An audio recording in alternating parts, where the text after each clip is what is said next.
Next on Unsolved Mysteries. 3 inmates break out of jail and lead police on a high-speed chase that ends in a wild shootout. The ringleader is still on the run. After a routine stop at the bank, a woman is abducted in her own car. Then she attempts a risky escape. After a woman is kidnapped, her husband pays a ransom of more than $1 million. Not to one person, but to 12. Which one is the mastermind? And 2 10-year-old boys die in a suspicious fire. Eyewitnesses and family members believe that they were murdered. But why were they killed? 5 cases with strange clues, bizarre twists, and secrets you would never expect. I'm Dennis Farina, and this is Unsolved Mysteries.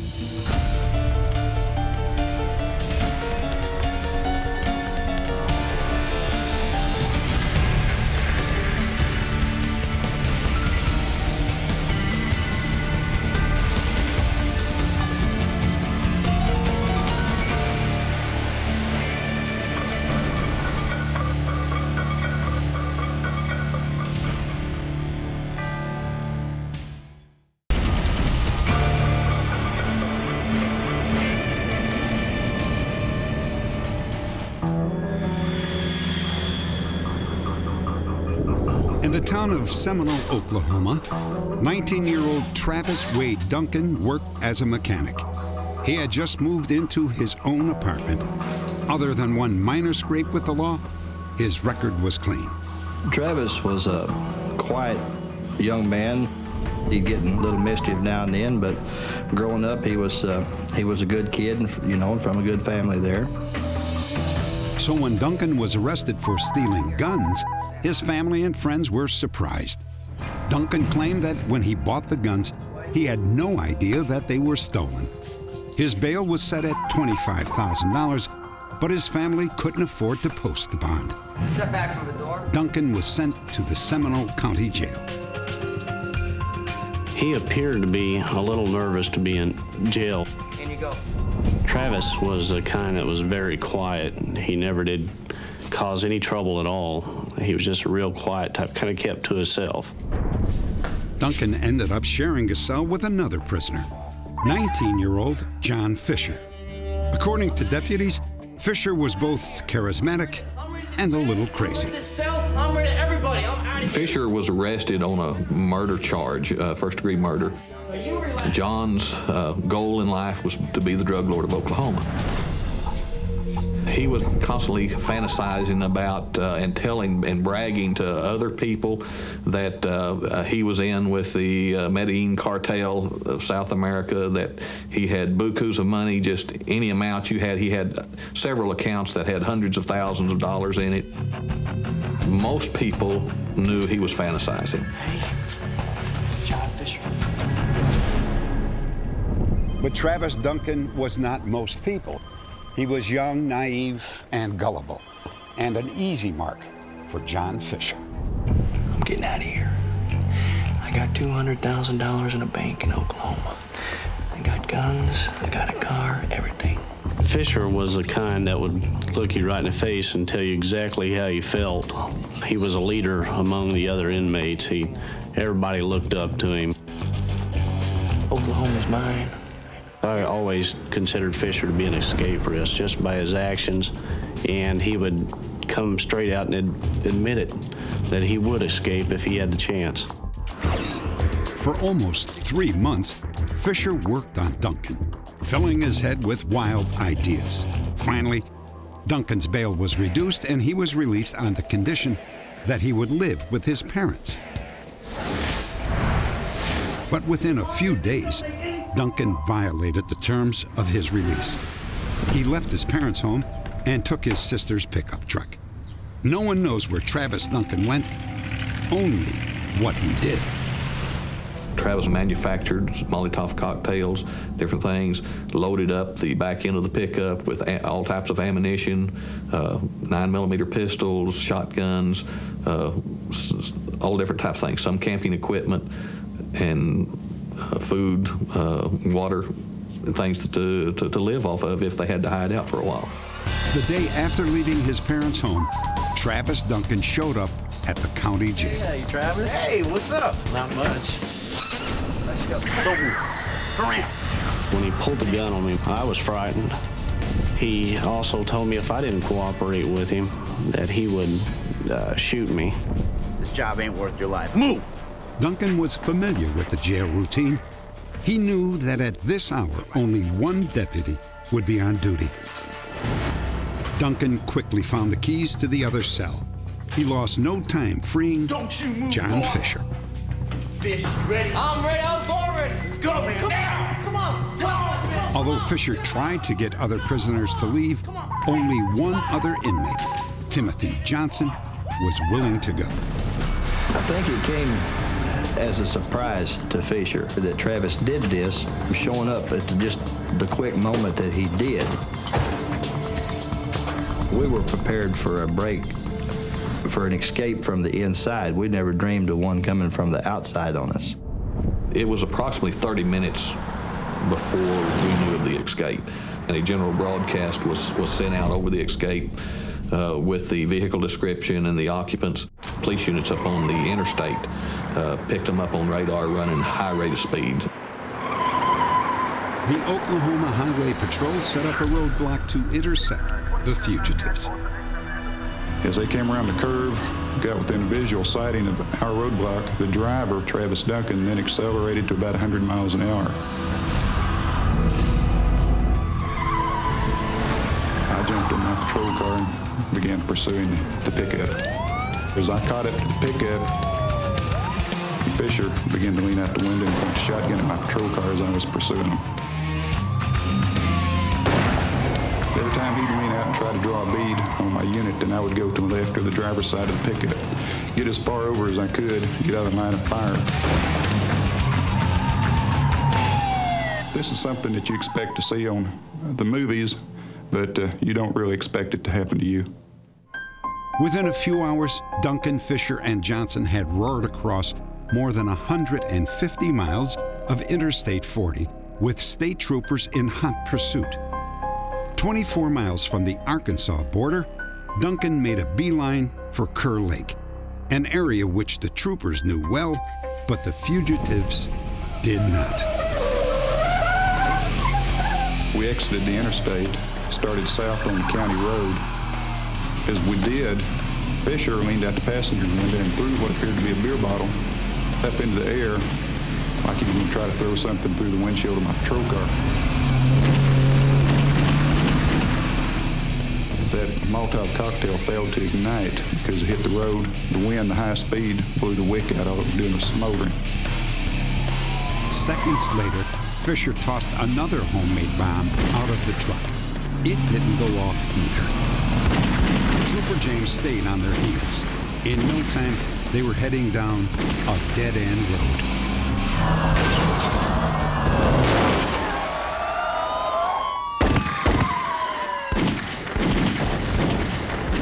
You don't have time to fear anything. The adrenaline's pumping so hard.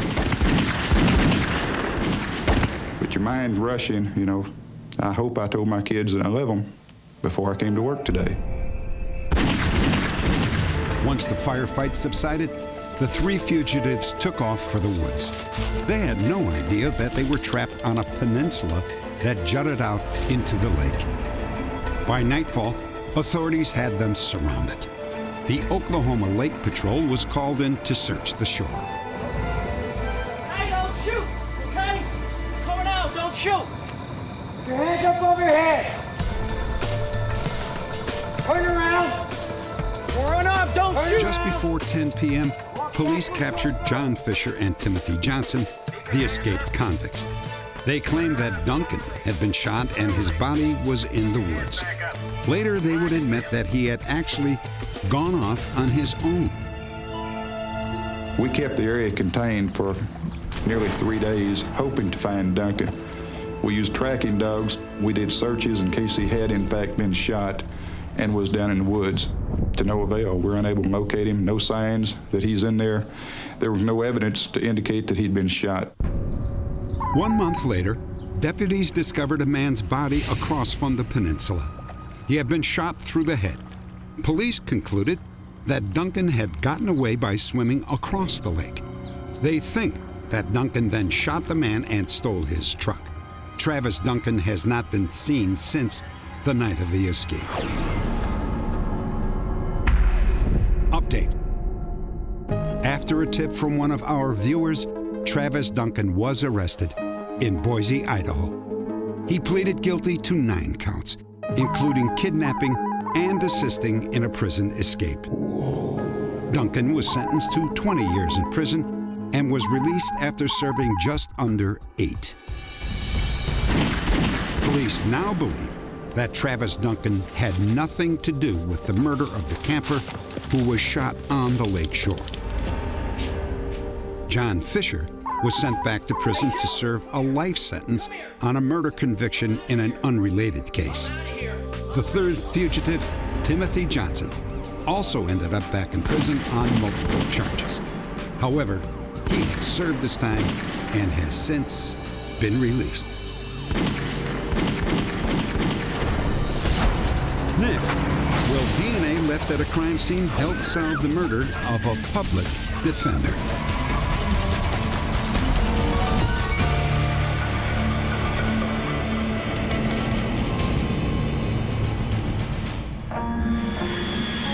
Palo Alto, California. After raising 3 children, Gretchen Burford embarked on a new life, enrolling in law school at the age of 41. Within a few years of her graduation, Gretchen had a full-time practice specializing in juvenile law. I think justice was really important to my mother, and I think that's part of the reason she was drawn to a career in law. She wanted to help people who didn't maybe start out with all the benefits that her children had. Gretchen put her heart and soul into defending the people, and she worked hard with them, not only just with the legal defense, but there were a lot of things that she would be involved in as far as their personal lives. Late on a Friday afternoon, Gretchen left her office and headed home for the weekend. Police believe that what happened next was a random act of violence. Bank records verify that at 6:37 p.m., Gretchen deposited a check at a bank 4 blocks from her office. It's here that we suspect that her assailant may have accosted her for the first time. She may have been the type of person who left her car unlocked, which is what assailants look for when they are stalking their victims. She's near a walk-up teller at night. Obviously, she would be a target for some type of an attack. Shut up! Shut up! Police believe that Gretchen was abducted in the bank parking lot 5 or 10 minutes after she arrived. What happened next remains a complete mystery. We can only speculate as to what was going on during that 20 minutes. She was used to this type of person and perhaps was trying to appeal to him as to what the consequences would be. Who knows? We don't know. Just 25 minutes after depositing her check, Gretchen tried to withdraw money from another ATM 3 miles away. This transaction was declined because the amount exceeded her daily limit. Police now believe that Gretchen may have been trying to stall her abductor. Where's the money? I don't know. I don't know. We had 2 witnesses pull up behind Gretchen's vehicle. The male driver saw a struggle going on inside the car. He saw the driver's door open, and then it appeared that she was pulled back inside.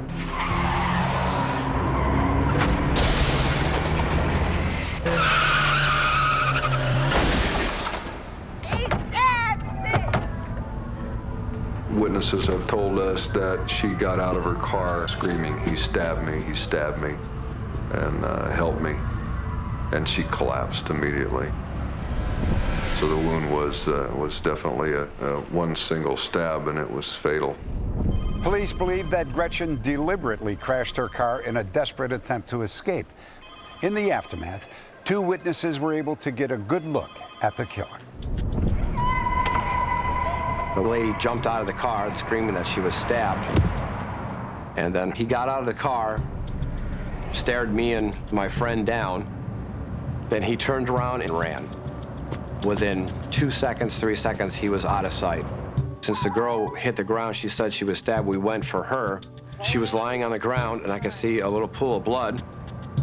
She was looking up at me. She was saying, "I'm dying. I'm going to die." I said, "You're just bleeding, and you're going to be fine, so just, you know, relax." And I held her hand. She looked up at me. Her eyes rolled back, and her eyes closed, and it kind of, I guess her life ended right there. 133. Can you ascertain a apartment number on my last call? 133. When I arrived at the scene, Gretchen had already been transported to an emergency room. I almost immediately started processing her vehicle for any evidence.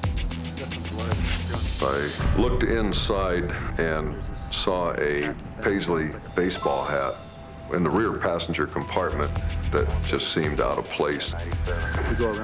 We later confirmed that that did not belong to her, and it's unknown how that got in her car, so we assumed that it belonged to our suspect. The next day, authorities recovered the murder weapon, a butcher knife with an 8-inch blade. It was found in a driveway 1 block from the scene, but provided no additional leads. Police next focused on the Paisley hat found in Gretchen's car. Even though all attempts to connect the hat with the suspect have failed, police are convinced that it could hold a key to solving the case.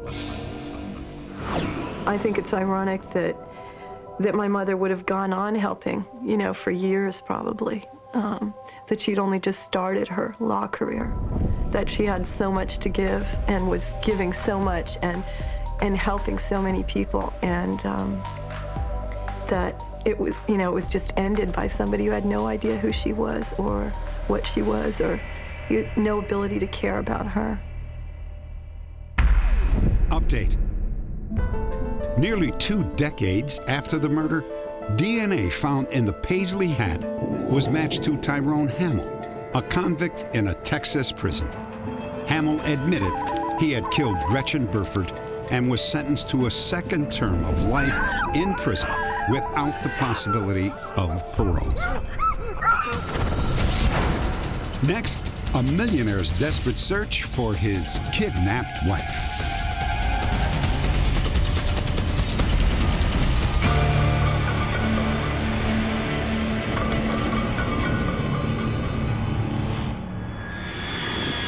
Jackson, Mississippi. Robert Herron was one of the wealthiest men in the state. His wife, Annie Laurie Herron, was a devoted wife and mother. On an ordinary morning in July, Annie was kidnapped. Good morning. On behalf of... 12 days later, Robert Herron called a press conference at his home. My name is Robert Herron. My wife, Annie Laurie, was taken from our home over 10 days ago. My children and I have done everything humanly possible to obtain her release. My children and I appeal to whomever has my wife that she may be safely returned to us. Thank you. I think about Mom all the time, and I'm sure my daddy does too. There's no real way to quantify what this, how enormous a tragedy and ordeal this has been to him and to the rest of the family. The kidnapping of Annie Herron was unusual. The ransom note demanded payment not to 1 person, but to 12.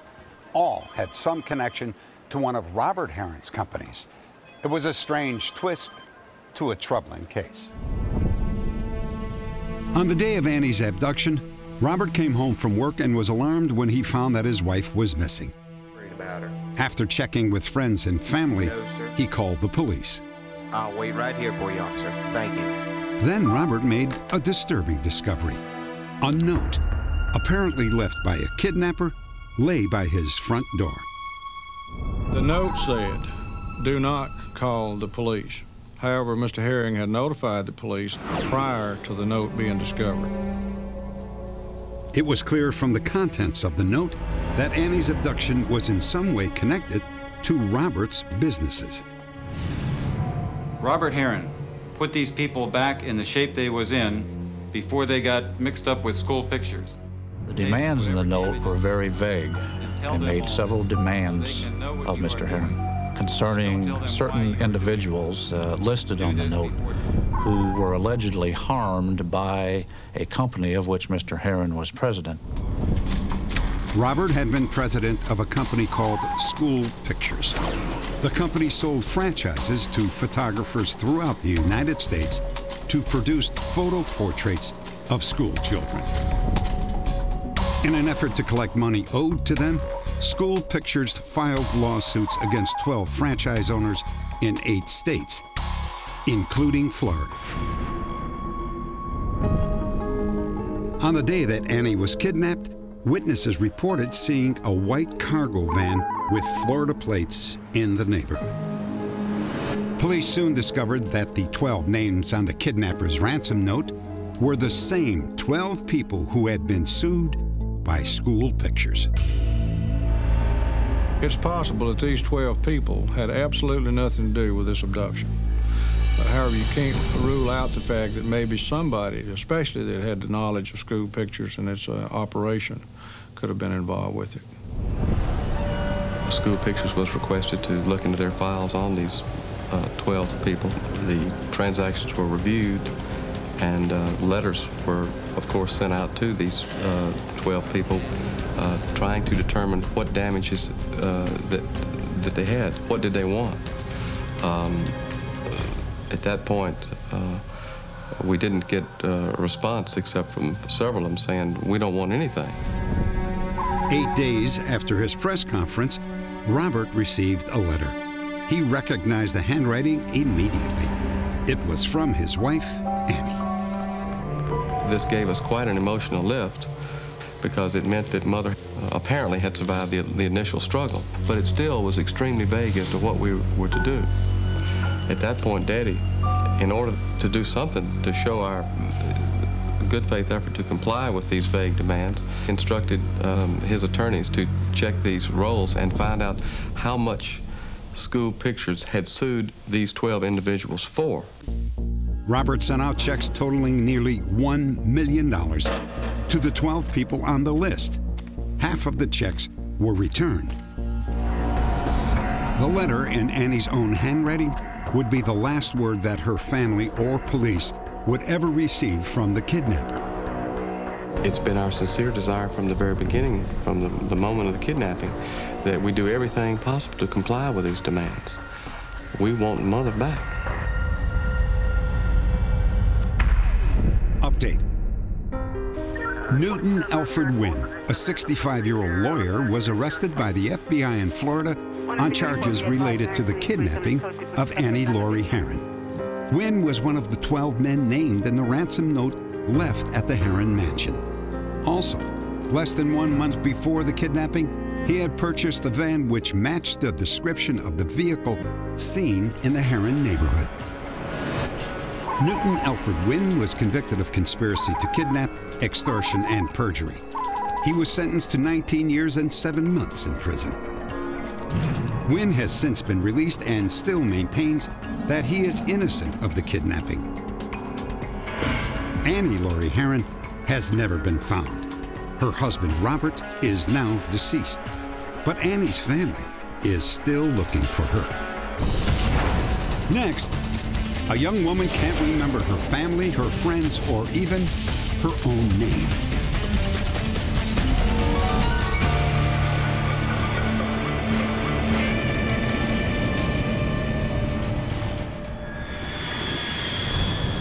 A local park in Longview, Washington. I was laying in some grass, and my first memory was unbelievable pain. The only noise I could hear really was just pounding, pounding in my ears, you know. I felt so unbelievably sick that I couldn't stay in one place. It was like something was telling me just to get up, to go. And then all of a sudden I started thinking, I didn't know who I was or where I was. Imagine yourself as a teenager, wandering alone, confused and vulnerable, without any idea of your name, your age, the date, or even what city you're in. My head was hurting so much, I wasn't really there. And the first person I saw was this older man leaning against a car, and it seemed like it took forever to get to him. When she asked the stranger for help, he volunteered to take her to the police station. In the car, he never identified himself. The stranger dropped her off a half a block away from the police station, and instead of helping her inside, he immediately drove away. Deputy Joel Reese was leaving the station when he encountered the confused girl. Can you help me? Sure. What seems to be the problem? I can't remember anything. I met her out in front of the Hall of Justice at about 3:15 in the afternoon. She looked disorientated, scared. I told her I was going to take her to the hospital. She didn't know what a hospital was. This girl had a small lump on the back of her head, which was compatible with either being struck on the back of the head with an object or falling down, and had developed acute amnesia as a result of that single blow. She had no recall about her family. She had no idea what age she was or whether she had completed high school, nor where she had attended high school. With no clues to the girl's identity, the police placed her picture in the local newspaper. When a woman named Gloria Cook saw the photo, she immediately recognized her daughter, Kyra. Gloria and her husband rushed to the hospital. A nurse brought a girl down the hallway toward us. And for a minute there, I thought, maybe I made a mistake. Maybe this isn't Kyra. She looked different and carried herself different. But when she got up to us, I knew it was Kyra. And Kyra looked at us and looked at the deputy. She turned around to the nurse and she said, "Are these supposed to be my parents?" The first time I met my parents was at the hospital. I think a day or two after I was there, and they were just like every other person I'd met, totally strangers. I think I felt real bad because the feelings weren't there, nothing was there, and it was really dragging myself down, trying to make up feelings even. After 5 days in the hospital, Kyra was allowed to go home. But instead of triggering familiar memories, it was just like visiting a strange new house. First time I went into my room, I felt really guilty. I felt like I was in somebody else's room, and I didn't want to look through anything. I did not want to touch anything. It took me a couple months before I would even go through drawers. And then when I first read my diary, I felt like I was invading somebody's privacy. It took me so long to get through it because I didn't really connect the idea that that was actually me before the accident. Despite her memory loss, Kyra's amnesia was not total. She retained her talent for art, remembers algebra, and can still speak German. Amnesia is a mystery to us.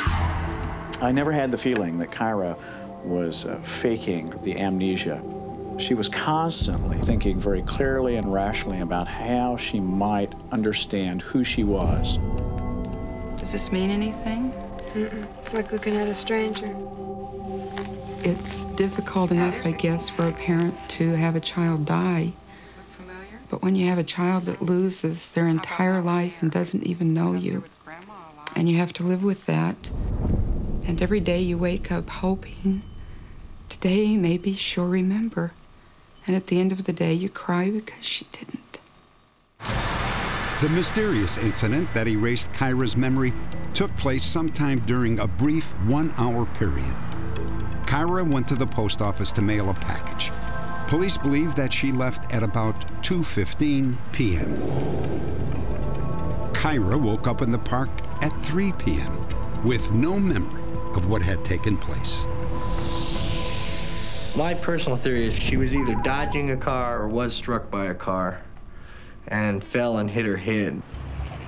There's so much traffic in the area there. It's a 25-mile-an-hour zone, and people tend to drive a little faster than that. At the hospital, we checked for other injuries. There were no other injuries but the bump on the base of her skull.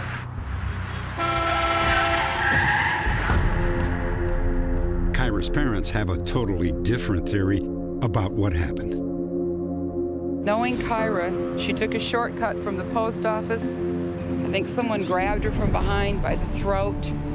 Didn't realize how strong she was. She started to fight them off, and they took their fist and hit her and caught her at the base of her skull.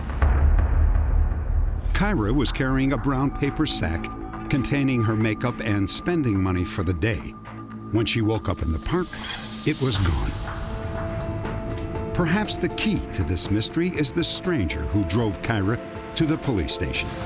Repeated appeals in the local newspaper and by the police department for the stranger to come forward have met with no success.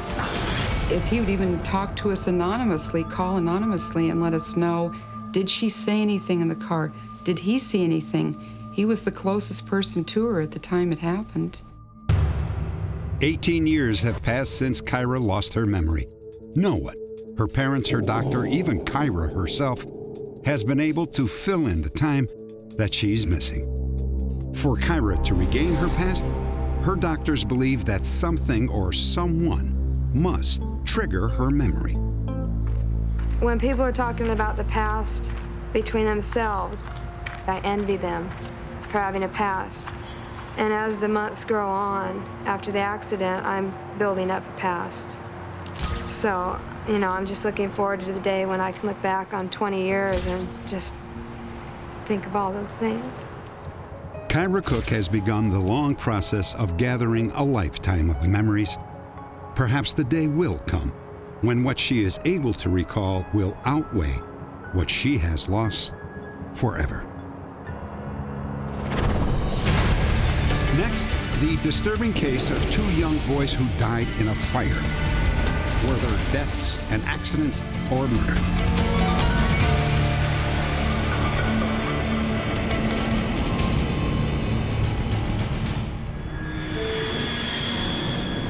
Bullhead City, Arizona is a small desert town on the banks of the Colorado River. Sue Johnson moved here from California. She and her husband felt that it was a great place to raise their children, Scott and Angel. They loved it. Scott was a natural-born fisherman. He loved to fish and go out in the desert, catch lizards, catch a snake, whatever. He was a desert rat. He just fell in love with it. Less than 50 yards from the Johnsons' new home stood an old shed, once used by copper miners as a powder magazine. It became a playhouse for Scott and his friends. Got you! Got you! Oh, they just played there and played cops and robbers and Indians and cowboys and whatever else little boys do. I never felt any apprehension towards that building at all. And it was within sight of the house. It wasn't anything to worry about. It was a typical thing that children would pick to use for a fort or a clubhouse. At 3:45 p.m. on a Tuesday afternoon, the Bullhead City Volunteer Fire Department responded to a call. The old powder magazine was on fire. Former Fire Chief Larry Adams vividly remembers the details. All right, open it up. What I could see through the smoke and the steam is what appeared to be upholstery on the floor. Through the pike pole. When I got the pike pole, I stooped down to look under the smoke to hook this material and drag it out to extinguish it. Oh my God. Adams had found the badly burned bodies of Scott Johnson and one of his friends. 7 weeks later, the coroner concluded that the two boys had died accidentally. He suggested that the boys were probably playing with matches and gasoline when the shed caught fire. I was shocked. I was very shocked. My child was certainly smarter than to just lay in the back of a building and wait to be asphyxiated by smoke or burned by fire. It's kind of an obvious thing. I always knew it was a murder, always. Sue Johnson was not alone in her opinion. From the beginning, Larry Adams also believed that Scott and his friend were the victims of foul play. He had noticed that the door of the shack had not been locked or obstructed in any way. All anybody had to do to escape that building was push on the door. In this case, in building 6x6, in that panic situation, they would hit that door and escape the building, had they been able to. A few feet from the door, Adams found a 2x12-inch wooden plank. He thought that it was odd that the board had a small charred circle on one side. It indicated to me that somebody had prevented their escape through that door. They may have initially tried to hold the door, but it's metal, it got hot, they can't hold the door any longer. They need something to insulate them from the heat.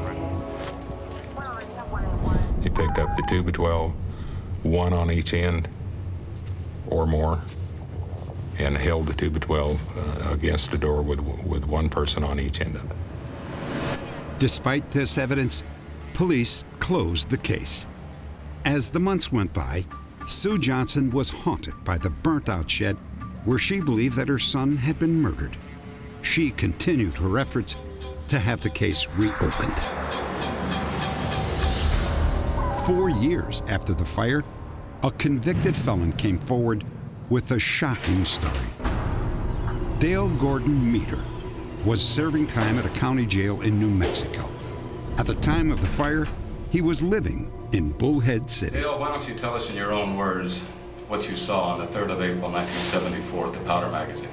Anytime you talk to a prisoner that wants to give you information, you know he's trying to cut himself a deal. The man just did not seem like he was, really telling us all the truth. There was, there's knowledge there. I was parked about, say, 50, 75 yards away from the Powder Magazine, and seeing these two guys. Meter advised us that he saw two men holding these two young kids and pushing them in the Powder Magazine. One of the kids looked like he was heavily drugged, and the other one was fighting. But then he saw one of the men with a gas can. One of them told him in street terms to get lost, and we just burned up two kids. 5 or 10 minutes, I noticed both of them. Dale Meter told police that he came to know one of the men while serving time at a prison in Nevada. Authorities questioned the man that Meter accused of setting the fire, but were unable to make a case. However, other witnesses backed up Dale Meter's account. Some kind of narcotic or something. It was Tina Moe and John KALOUS who reported the fire on the day that Scott Johnson and his friend died. They are also convinced that the boys were murdered. At the time, Tina and John were teenagers. There was two men. One was standing on the side of the hill facing the door of the shack, and the other one, well, he didn't like the idea that we were there, and he took off and went running. On that's when I said, to Tina, I said, I think we should go call the fire department on this, because I think them guys set this place on fire. And that's when we left. John and Tina told the police about the two men that they had seen. However, they believed that their statements were ignored because of their own previous scrapes with the law. It didn't seem like they took it seriously at all. It seemed like they didn't believe my story and, from my past reputation. It seemed to me like they just disregarded it, and I never heard nothing no more about it. As time passed, the tragedy faded from public memory, but Sue Johnson continued her quest for the truth. You wonder, was there someone who wanted this just tucked away quickly and for good? Or was it just sloppy investigation? Or just circumstances. I honestly feel that it was a combination of a lot of things. I've talked with Sue on the phone and in person many times. When Dale Lint became the new chief of detectives, he reopened the case as a murder investigation. I told her in the beginning when I started out that there may not be an answer to this, but we're going to keep looking. Were Scott Johnson and his friend deliberately burned to death? And if so, why would anyone kill two 10-year-old boys? One clue may be the unusual discovery that Scott made 3 weeks before his death. Look at what I found! I think that it's possible that there could have been someone that used that area possibly for a drug transaction or something. And maybe the people that they saw doing this thought that the kids would run a block away to the sheriff's substation and report them. And therefore they felt like they had to do something to stop it. If we could establish a motive, a reason that these boys were killed, it certainly would help the case. But the motive is strictly a matter of speculation on anybody's part as far as I know. It's very hard to live every day of your life and wonder why your son was murdered and why no one's ever done anything about it in all these many years. I hope that whoever did it gets to pay for what they did someday. I don't care how long it takes. I've been patient this long. I can wait longer if that's what it takes. The investigation into Scott Johnson's death is still open and active. Detectives hope that a new witness will come forward with information that will point them to the killer.